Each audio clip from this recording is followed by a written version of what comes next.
सोलापूर जिल्हा परिषद आणि पंचायत समिती निवडणुकीसाठी शनिवारी जिल्ह्यात सरासरी 60 ते 65% इतकं मतदान पार पडलंय। महापालिका निवडणुकीनंतर आता सोलापूर जिल्ह्यातील ग्रामीण राजकारणाची खरी कसोटी ठरणाऱ्या ग्रामीण विकासाचा केंद्रबिंदू असलेल्या मिनी मंत्रालय म्हणून ओळखल्या जाणाऱ्या जिल्हा परिषदेच्या 68 गटांसाठी तर 11 पंचायत समित्यांमधील 136 गणांसाठी शनिवारी सकाळी 7:30 वाजल्यापासून 2758 मतदान केंद्रांवर मतदान प्रक्रिया सुरू झाली होती। सकाळपासूनच अनेक मतदान केंद्रांवर मतदारांच्या रांगा दिसून आल्या। अनेक ठिकाणी वृद्ध व्यक्ती आणि दिव्यांग बांधव देखील मतदानाला आल्याचं चित्र दिसून आलं। एकंदरीतच ग्रामीण भागातील मतदारांनी शहराच्या तुलनेत मतदानात उत्साह दाखवला। मतदान केंद्रांवर मतदारांची रेलचेल दिसून आली। सर्वच राजकीय पक्षांच्या कार्यकर्त्यांनी देखील मतदान वाढवण्यासाठी विशेष प्रयत्न केले।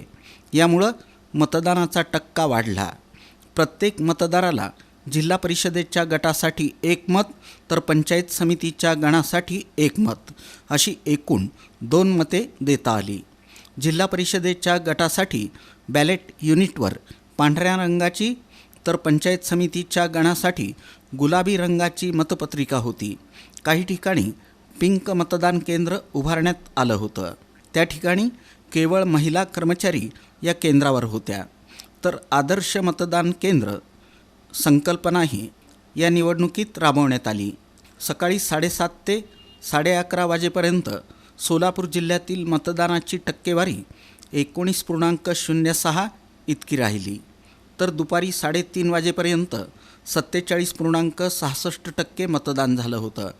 दरम्यान सोलापूर जिल्ह्यात सरासरी 60 ते 65% इतकं मतदान झालं। अपवाद वगळता सर्वत्र शांततेत मतदान प्रक्रिया पार पडली। कोणतीही अनुचित घटना घडू नये म्हणून पोलीस अधीक्षक अतुल कुलकर्णी यांनी पोलिसांचा कडेकोट बंदोबस्त ठेवला होता। जिल्हा परिषदेसाठी 271 तर पंचायत समित्यांसाठी 485 असे एकूण 757 विविध राजकीय पक्षांसह अपक्ष उमेदवार आपलं नशीब आजमावत आहेत।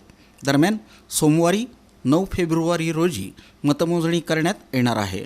757 उमेदवारांचं भवितव्य EVMमध्ये बंद झालं असून 9 फेब्रुवारी रोजी कळेल मतदार राजाचा कौल कोणाला मिळणार।